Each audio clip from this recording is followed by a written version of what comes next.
तो आज पुनः हम एक बार आप लोगों को चैप्टर 8 का रिवीजन विचित्रः साक्षी करने जा रहे हैं, जिसकी मुख्य बिंदु है वो ध्यान से सुनेंगे।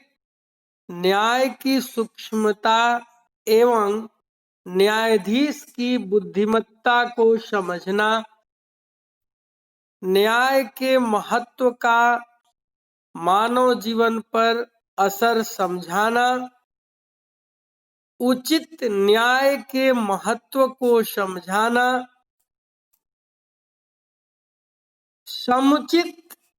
समुचित न्याय किसे कहते हैं, समुचित न्याय किसे कहते हैं, वह कैसे किया जा सकता है, उसे समझाना, सामान्य एवं निर्दोष सामान्य निर्दोष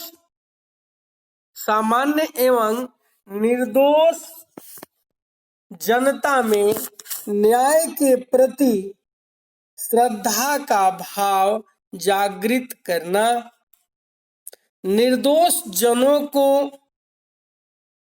निश्चित रूपेण न्याय मिलेगा ऐसा विश्वास दिलाना। इस विचित्र साक्षी का मुख्य बिंदु है।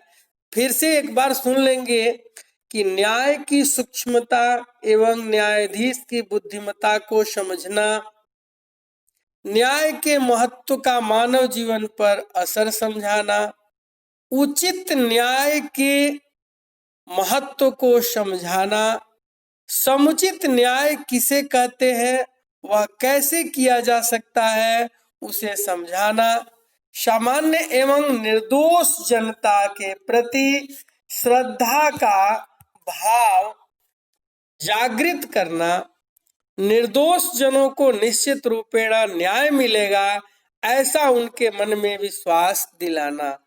ये हमारे विचित्र साक्षी का मुख्य बिंदु है। एक बार पुनः हम रिवीजन कर रहे हैं, इसके बाद बारी बारी से आप लोगों से प्रश्न पूछ लेंगे। कश्चन निर्धनो जनः भूरि परिश्रम्य किंचित वित्तम उपार्जितवान।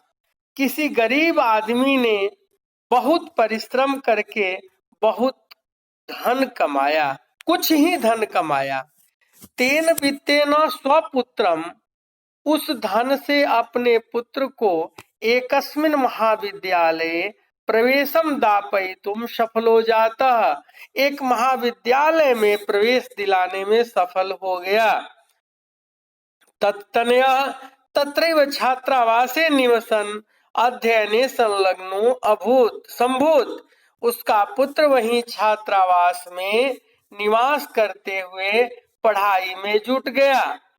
एकदा सपिता तनुजस्य रुग्णताम आकर्ण्य, एक बार वह पिता बेटे की बीमारी को सुनकर व्याकुलो संजातः, व्याकुल हो गया। पुत्रम द्रष्टुम च प्रस्थित, और पुत्र को देखने के लिए चल पड़ा।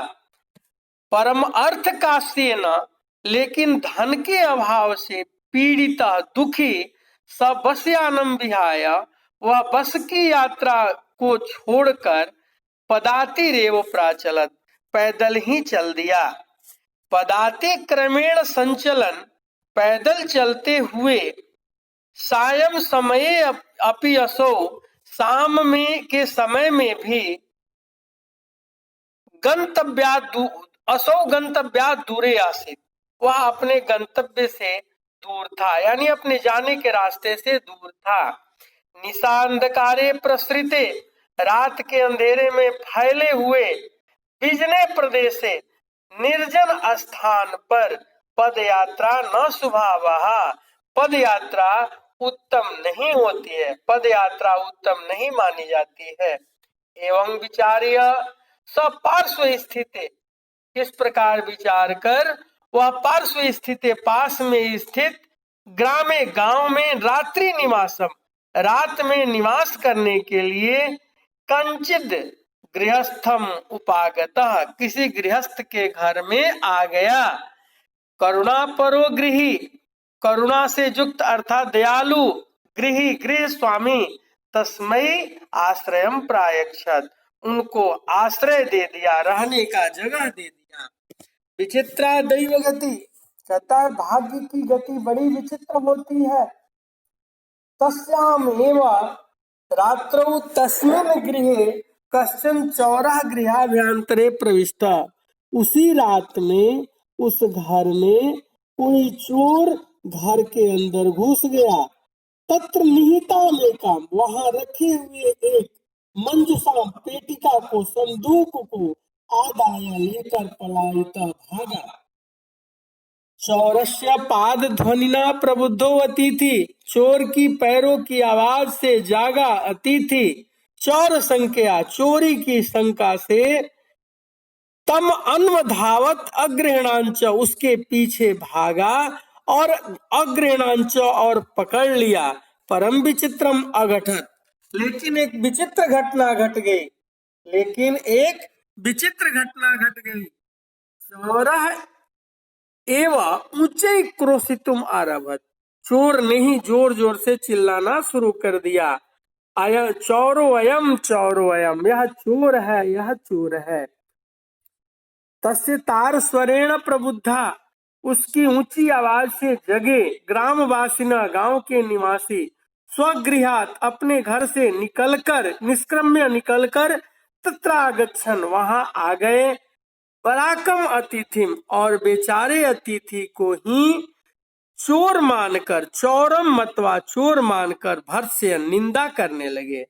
यद्यपि, जबकि ग्रामस्य आरक्षी एवं चौरा आसीत, जबकि गांव का आरक्षी ही चोर था। उसी क्षण, तत्क्षण में वह रक्षा पुरुष, उसी क्षण ही रक्षा पुरुष अर्थात सिपाही, तम अतिथिम चौरो अयम इति प्रख्याप्य, उस अतिथि को यह चोर है ऐसा मानकर कारागृह प्राक्षिपत, जेल में डाल दिया। अगला पैराग्राफ कहता है कि जब डाल दिया तो अग्रिमे दिने स आरक्षी, अग्रिमे दिने स आरक्षी चौर्याभियोगे तम न्यायालयम नीतवान, अगले दिन वह सिपाही चोरी के अभियोग में उसको न्यायालय ले गया। न्यायाधीशो बंकिम चंद्र उभाभ्याम पृथक पृथक विवरणम श्रुतवान, न्यायाधीश बंकिम चंद्र दोनों का अलग अलग विवरण सुना। सर्वम वृतांतम अवगत्य, कहते सारा विवरण जानकर, सह तम निर्दोषम अमन्यत, वह उसको निर्दोष माने। आरक्षणम च दोष भाजनम, और सिपाही को दोषी माने। किंतु प्रमाण अभावात स निर्णय तुम न सकनो, लेकिन प्रमाण के अभाव में वह निर्णय करने में सक्षम नहीं, प्रमाण के अभाव में निर्णय नहीं कर सके। तत्वसौ तौ अग्रिमे दिने उपस्थातुम आदिष्टवान, तब उन्होंने, उसके बाद उन दोनों को उन्होंने अगले दिन उपस्थित होने का आदेश दिया। अन्यदु तौ न्यायालय स्व पक्षम पुनः स्थापितवन्तौ, दूसरे दिन उन दोनों ने न्यायालय में अपने अपने पक्ष को पुनः रखा, पुनः स्थापित, पुनः रखा।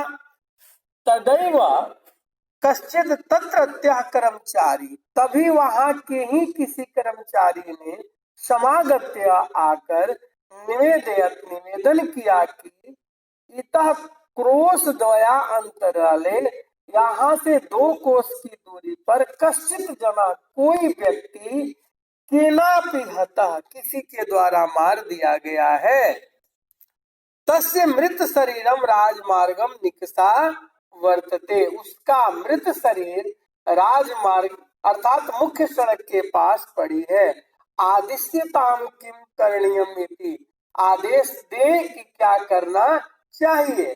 न्यायाधीश आरक्षणम अभियुक्तम च तम शवम न्यायालय आने तुम आदिष्टवान, न्यायाधीश आरक्षी और सिपाही और अभियुक्त को, दोनों को शव लाने के लिए आदेश दिए, शव लाने के लिए आदेश दिए। आदेशम प्राप्य उभौ प्राचलत, आदेश को पाकर दोनों चल पड़े।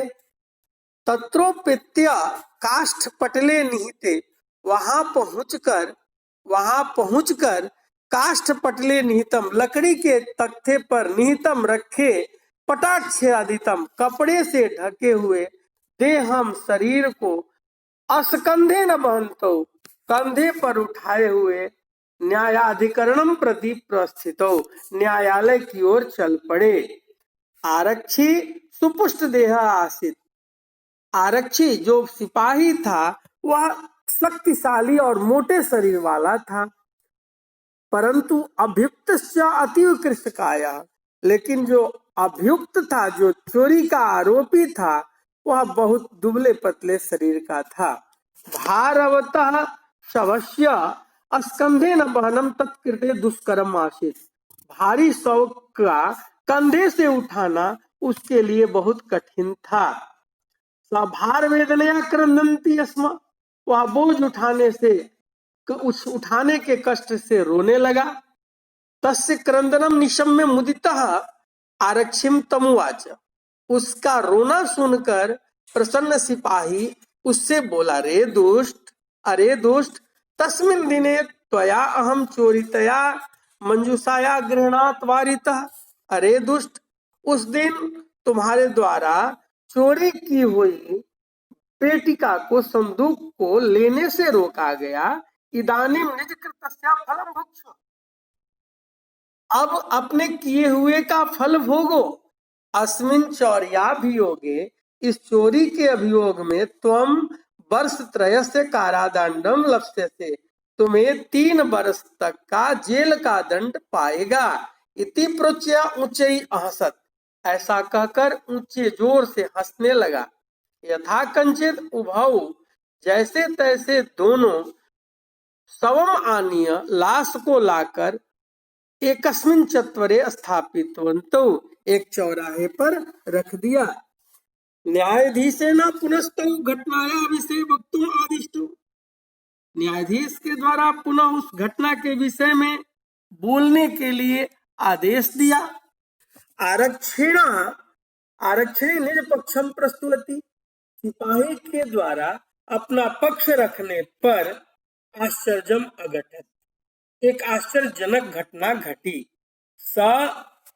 शव प्रवारम अपसार्य, वह शव अपना कपड़ा हटाकर, सशव प्रवारम अपसार्य, अपना कपड़ा हटाकर, न्यायाधीशम अभिवाद्य, न्यायाधीश को प्रणाम करके, निवेदितवान, निवेदन करते हुए बोला, मान्यवर, एतेन आरक्षिणा, माननीय, इस सिपाही ने रास्ते में यदुक्तम तद्वर्णयामि, जो कहा था उसको कह रहा हूँ।